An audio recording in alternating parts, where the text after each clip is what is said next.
All right, so while the shop kind of settles down in terms of dust, mice, and all that other good stuff to breathe in, we're gonna hop into the shed and take a peek at a 4-speed that I think will work on the 64 Fairlane. The 64 Fairlane's got a weird tail shaft, but it's definitely different than a Mustang and it's different than a Comet. I think it's like its own weird little thing. So I think it's a T10 in the shed. So we're gonna hop in there, see if we can dig it up, because we got a lot of stuff in there, and I think it's in the back corner, so that should be fun.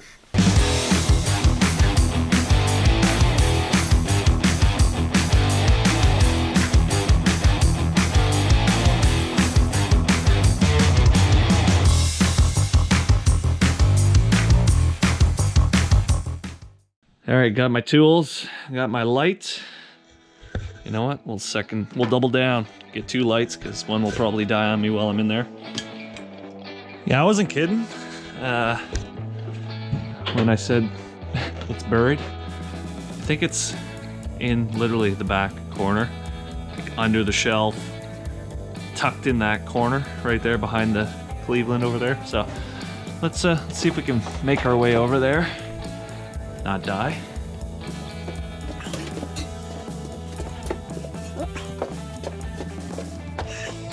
So that's where I gotta squeeze into. There she is. That's the one.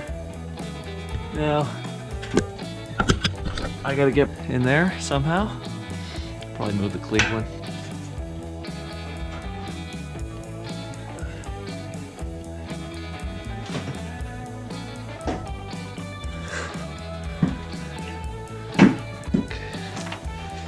Gives me a little more room. Ow. Stuck. Hang on, guys. Trying to get in here. Alright. I'm in. This is a little tight, a little tight. Look at that, we even got a forward shifter on there. Alright.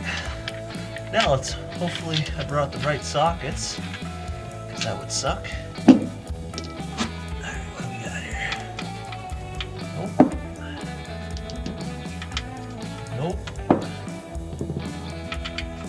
Bingo.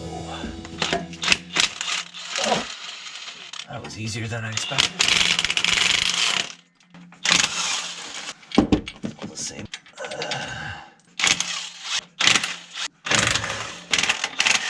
All right, what's the odds this thing's coming out? Highly unlikely. I should have known better. All right, what if I try this?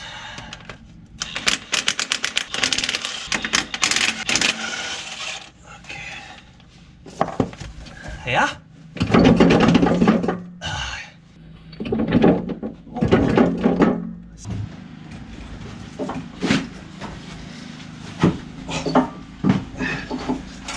God.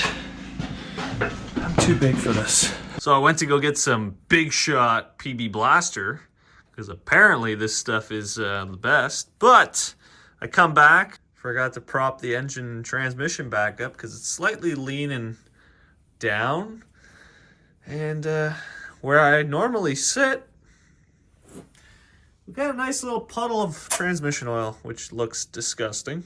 That should be red, and it is black, so that's fun. I'm gonna go get some towels to clean that up.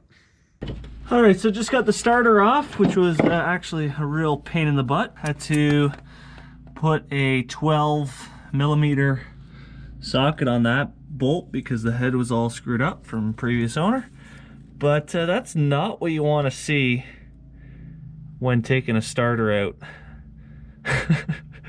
That is all full of mice feces and nest. So I don't know if we're going to be able to get this transmission out, because if that input shaft is seized with the clutch disc, then we're not going to have any luck here. And if it's definitely seized in the back of the engine, in the pilot bearing, we're going to have no luck. All right, so I figured if I'm going to be tearing this all apart and taking it off of this engine, and spending all this time and work, I better check inside to make sure it's decent. Now, granted, it's super dirty. I was looking at the sink rows and everything else, and so far it all looks good. So that's positive. I'm gonna put this all back together and continue on trying to get this thing disconnected from the engine. It is a nightmare. The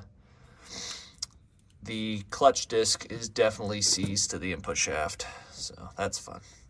Sprayed it with some PV Blaster. It's very tough trying to get into that area, so I've been spraying it like down the flywheel, hoping that it's going to trickle down onto the input shaft. And same thing here, I shot it through this little breather hole across the throwout bearing, and hopefully it's going to get over there, but I can only do so much and spray it so many different ways, and still no luck. Oh, there you have it. She's out, folks. I decided to push the bell housing back and then start separating the transmission from the bell housing. And that was the ticket. How does everything look? Not bad. That was definitely where it was getting stuck. And yeah, let's pull this damn thing out so we can get a better look at it and possibly get this bell housing off. All right, let's get this porchetta out of here. Oh my God, you're so heavy. That is not a T5. Oh, he's good.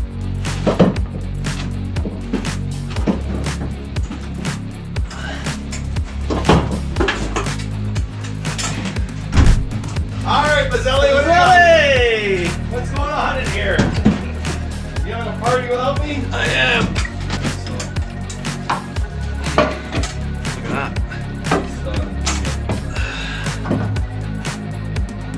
Yummy. Delicioso.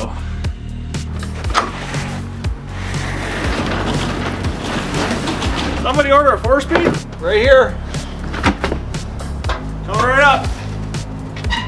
Look at that web. There.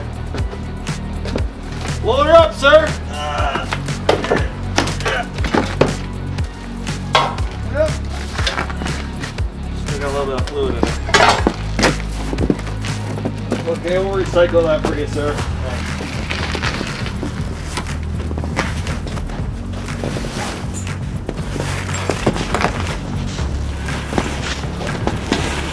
Holy crap, you guys got a lot of stuff in there. Sir, keep your eyes off. You must have a lot of cars. Focus on your parts there, sir. You must have a lot of projects. Could have just went with that 4-speed right in the open. Nope, gotta go with the one all the way in the back.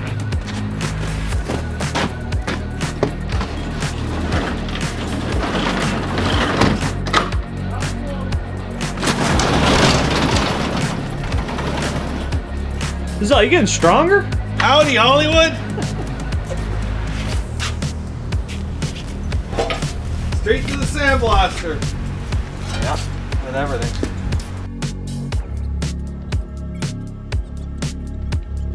All right, just to show you guys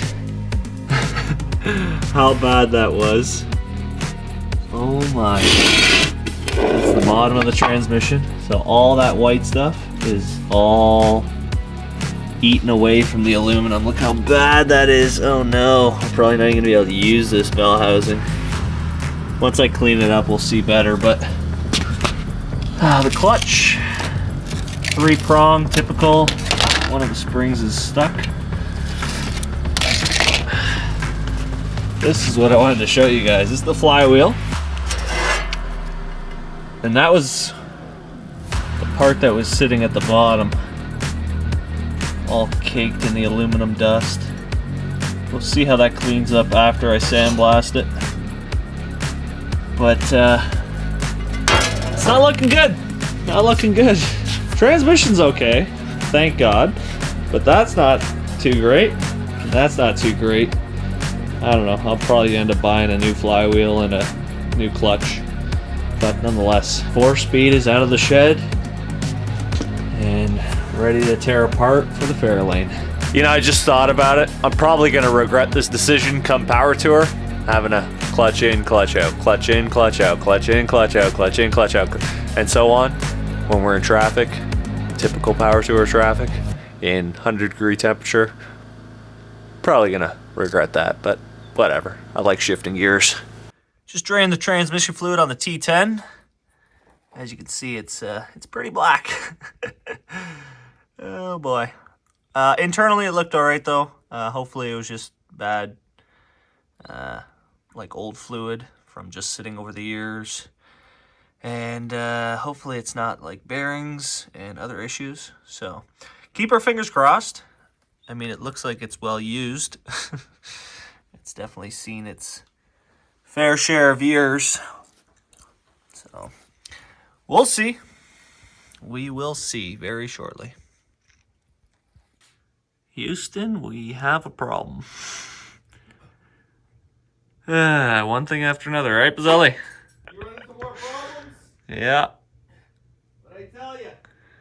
Well, the one we bought, which is this one, is not 464 Fairlane. It is taller, so not even the holes will line up. The bottom mounting points are a lot narrower than this one, more spread out. And I just did all that work to put a roller bearing kit in this one, when really I should have just taken this one apart and put it in that one. And then taken the pedals out of this one and put them in there. So that's the next mission. It's getting to do that. Fun stuff. All right, after a little time of modifying, we transitioned everything from the longer pedal assembly into the shorter pedal assembly. So we still utilize the pedals from the longer assembly, but took the original brake pedal, which is sitting right here, off of the original sled, which I sandblasted, which is why it looks different, and then put the two clutch and brake pedal assemblies on. Now, it did take some modification, so as you can see right here, if it would focus right there, I made a slot, and that was for the stop.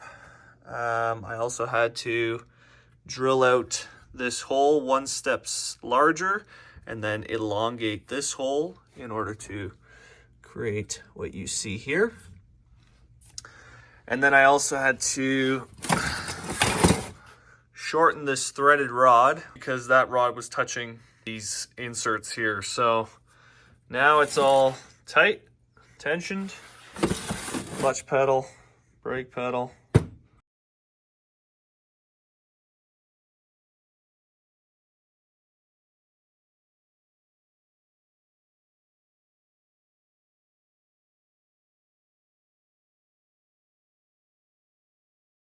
All right, was able to finally finish the brake pedal assembly for the 17th time, probably. Yeah, I think so. We found a 60 to 64 Galaxy, which is almost identical, if not the same, as a 64 Fairlane. Had to make a new pedal stop for it, which is what you see there. So it's just angle iron modified to look like the factory unit. Glued on a pedal stop, so it's not metal on metal, it's got rubber. Utilized the Comet Still spring retainer, which goes to the pedal. I still need a bushing for that. But the last thing to figure out, we modified the brake pedal by cutting it. And then the last thing is to figure out the brake push rod, which we need a 1 1/4 inch longer push rod. So just either going to get an adjustable one or find a longer one. But that's it.